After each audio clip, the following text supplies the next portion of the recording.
Thank you, sir, for joining on Munch, India News. Huge responsibilities as a Parliamentary Affairs Minister. You have coals and mines too. So without wasting much time, I want to get into the details about, after you took over as coals minister, what are the kind of reforms that has been brought in? And how is the regulatory mechanism being put in place as far as this coal is concerned? Oh, thank you for giving opportunity, but there is no question of regulation. My mandate is to produce the coal, and by production of the coal, say ultimately, you know, the world is expecting so many things from India. So much of FDI is coming. Our growth rate is not one of the highest in the world today. Keeping all these things in mind, see, our electrification, as far as our electrification is concerned in railway sector, these are all the things where we need the energy security. Yes. For that energy security, my thinking is, it is the sustainable sustainable energy.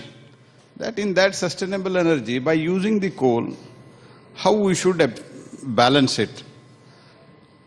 According to me, we have to, when we use the coal, how we can absorb the emission is the question. For that we have taken up with lot of activity. May it be gasification. Gasification, we are giving more than 50% of the rebate as far as concession in the revenue share. And also viability gap funding, 6,000 crores we have earmarked. Many such things have been taken, and the plantation of the trees. In a huge way we are planting the trees to absorb the emission. So keeping that in mind, and as far as renewable is concerned, at present, the Coal India, which is the highest producer, the largest producer of the coal, that also we are trying to we are trying to go a lot in renewable energy as far as our own consumption is concerned. Our Naively Lignite Corporation has become almost 100% based on the renewable energy. We are producing our coal and lignite. Such things we are doing it, but at the same time, we need coal. At least, according to me, by 2040, our demand for electricity is going to be doubled. Even if we consider 50% can be achieved by the renewable, then 50% is a huge thing where we need to use the coal. For that, we are going for the gasification, which is comparatively very, very less emission. Sir, how has your experience been as far as commercial coal mines auctions are concerned? Commercial coal mining experience is, according to me, and not only me, statistics speaks, it is an excellent experience. What I feel, if we could have started it at least in 2004-05 at least, then things would have been different. See, at that time, our coal production was 450 million ton, 500 million ton. See, when I took as the coal minister, one day Prime Minister asked me, just after taking over the coal ministry, he guided me on all the three ministries. He asked me one question, Prahlad भाई आप कोल के बारे में कुछ जानते हो? मैंने बोला मैं कोल से इलेक्ट्रिसिटी, कोल बर्न होता है, उससे हमको इलेक्ट्रिसिटी मिलता है, इतना ही जानता हूँ सर, मैं तो ज्यादा नहीं जानता हूँ, तो आपका गाइडेंस चाहिए। प्रधानमंत्री जी ने मुझे एक बात बोला, only I am even today that single sentence guidance, I am going ahead in coal. That is, he said, I can understand if we import petroleum product, that is crude oil. If we import coal, then it is a sin, a पाप है. इसके सोच के आप जो काम करना है करो. So today, So we are the fourth largest resource in the world. Still we are importing. We are the largest producer and we are the largest importer. तो ये सीन जो चेंज करना है, तो ये सीन चेंज करने के लिए कमर्शियल कोल माइनिंग हमने शुरू किया. अभी तक 5th ट्रांच हो गया है, 6th ट्रांच चल रहा है. 6th ट्रांच में ever highest 141 we have kept on for the auction, and in that total अभी तक around 65 coal mines have been successfully auctioned with a PRC of around 152 million ton, and lot of under the ease of doing business, lot of things we have changed. Either may it be either clearances or the land acquisition, interaction with the state government. These are the things we have done, and that's why our production is also increasing, which you are able to see it. In the mining, which is also under your ministry, sir, I want to ask you this question. There's a lot of notoriety when it comes to mining. In the last 3-4 decades, we've seen the kind of notoriety. You bring in a lot of transparency and reforms. How is it panning out, sir? See, as far as one is auction, only the regime was started in 2015. There are a lot of things which were going on, which I do not want to use this platform to what happened in those days, how Supreme Court cancelled coal mines and how Supreme Court cancelled some of the other mines. I do not want to go into that details. But when Prime Minister Modi took over in 2014, then it was decided to go for auction. For all natural resources, the auction was the only way. That was the decision of the government. And after that, we started the auction regime.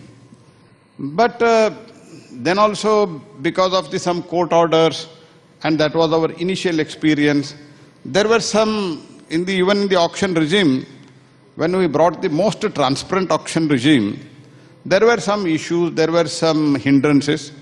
Those are all the things we changed in 2020 and 2021. Okay. For example, the end-use restriction, it was totally removed.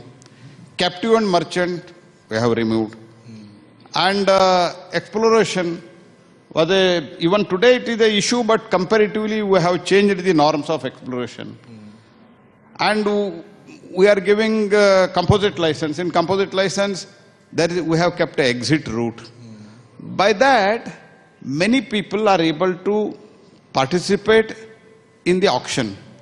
And that's why I can say, when auction started in 2015, up to 2020, we are able to auction around 102 mines. And under the guidance of Honorable Prime Minister, what the changes we brought in 2021, mainly the major reforms what we brought. After that, in just around 16 months, we have auctioned around 116 mines. Oh, fantastic. So, and all the states, I can quote an example to you, how things are changing. See, when we started the auction in 2015, the revenue of the Odisha by the mining was around 5,000, 6,000 crores. And in 2015, when we started in 2019, it was around 24,000 crores. It's 5-time increase. Today, after 2021 amendment, mainly after 2021 amendment, the revenue of Odisha has gone up in 1 year by another 25,000. Their revenue is today 50,000 crores. And they have deposited 10,000 crores in the Reserve Bank as a reserve fund. And we had a continuously interaction when we were trying to bring the changes. We had an interaction with them. They also gave us some suggestion. We also gave them suggestion. Ultimately, having interaction with the many states, then we brought these changes. These are the things. And if I can quote you, we are the only country where the exploration is very less. Even not even 10% of our natural resources are explored. I was going to come to that, sir. India is a rich country with rich minerals. What are on mineral exploration and also mineral blocks? What is the kind of research work that is going on? What is the potential as far as mineral blocks in India is concerned? See, that's what I was telling. And your next question has been, I can little elaborate on that. See, we have almost everything. See, that's what I was telling. Recently, I had been to Australia. Geographically, it is a quite big country. And I had met many CEOs and even the natural resource minister, many people I had met. Almost 100% exploration is done in Australia. And there, our obvious geological survey is around, when we took over, it was around 10%. Today it is 30%. And out of that 30%, just 10% it is explored. And nearly about 1.5 to 2% is the mining we are doing. So this is where, and many times we have bauxite, we are importing bauxite. We have gold, we are importing. India is one of the biggest country as far as the import of the gold is concerned. And we are the big consumer of the golds. Are we not having that? We have that. But why are you not doing? So ultimately, policy paralysis. No proper decisions are being taken. And that's why, as far as the major minerals is concerned, Government of India can create the policy, can make the policy, can amend the laws. That we have done.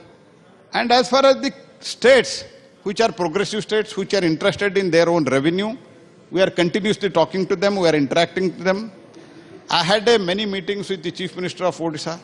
I had many meetings with the Chief Minister of Madhya Pradesh, Maharashtra, Jharkhand, Chhattisgarh. And we are interacting with, irrespective of the party which is ruling there, we are interacting with them. And our total production as such is increasing today. And one is at one place we are trying to improve our production, and at the same time we want to go for the exploration. That's why we have brought in so many changes. If I can, last my point on this, if I can explain you, previously what used to happen today, if my mining license or my lease expires, if I go for the auction, then next person takes all the 21 clearances, again he was to approach. Now we have changed. All these leases, clearances, licenses will be transferred to the next person. So our production is picking up very well. And that's why iron ore today we are doing extremely well.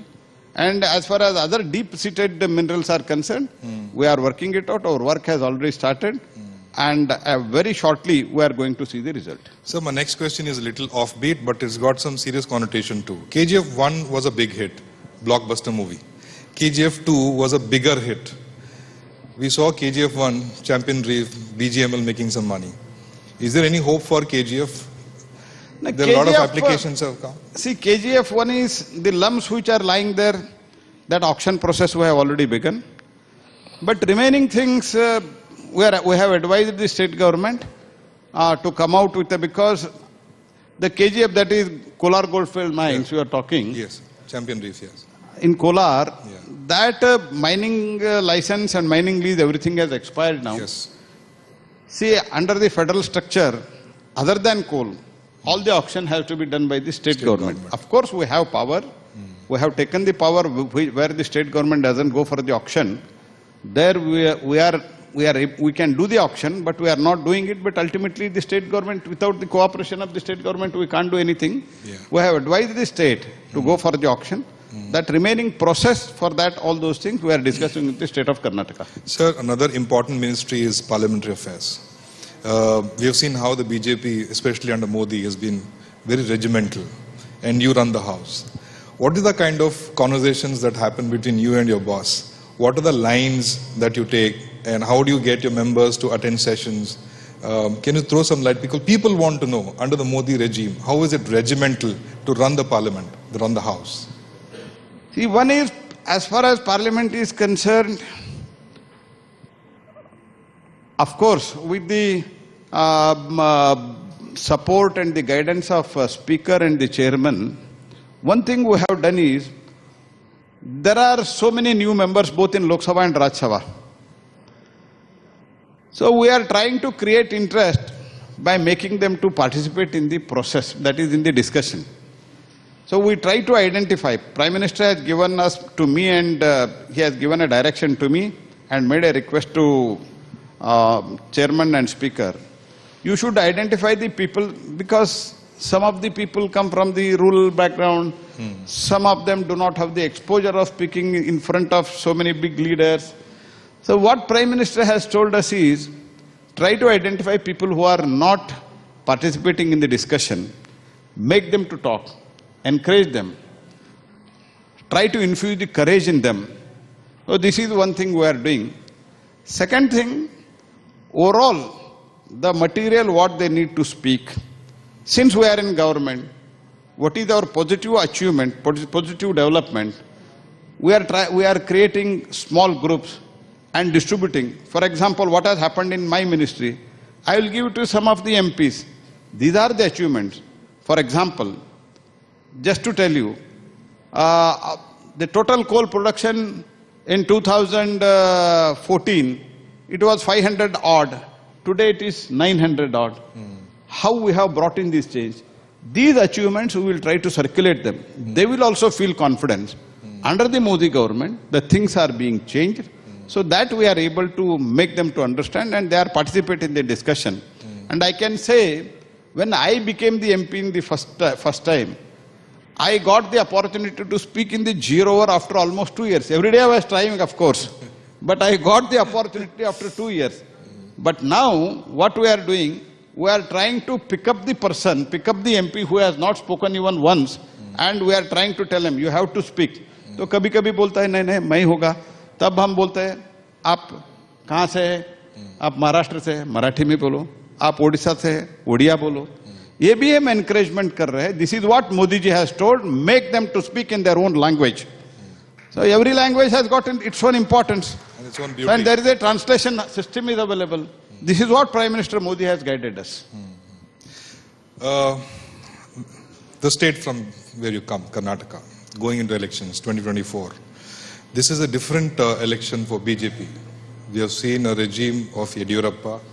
The transition has happened. Now you have Basaraj Bommai for the last year and a half. During the transition, I was also closely following all the developments. Your name was also there for the Chief Minister's position. But ultimately, Basaraj Bommai, we also followed you. You were in Hubli also at the time. A lot of political activities around it also. One question on what changed and how much you were involved in that process. Second is, how confident are you going into this election with Yediyurappa stepping aside for Bommai? One is my involvement, and as far as the selection of Basavaraj Bommai is, I did not have any major role in that. Our central leadership, party leadership decided that now when Yediyurappa himself, that is many a times you media people debate on that, Yediyurappa was forced to resign. No, it was not correct. Yediyurappa, he himself decided to step down. After that, our central leadership, after giving a lot of thought, they decided to go with Basavaraj Bommai. At least I don't want to boost myself that I had some role in that. I did not have any role. Our national president and other national leaders, including Honorable our topmost leader, Prime Minister Shri Modi, all put together, they took the decision, and it is going on well. I am very happy about that.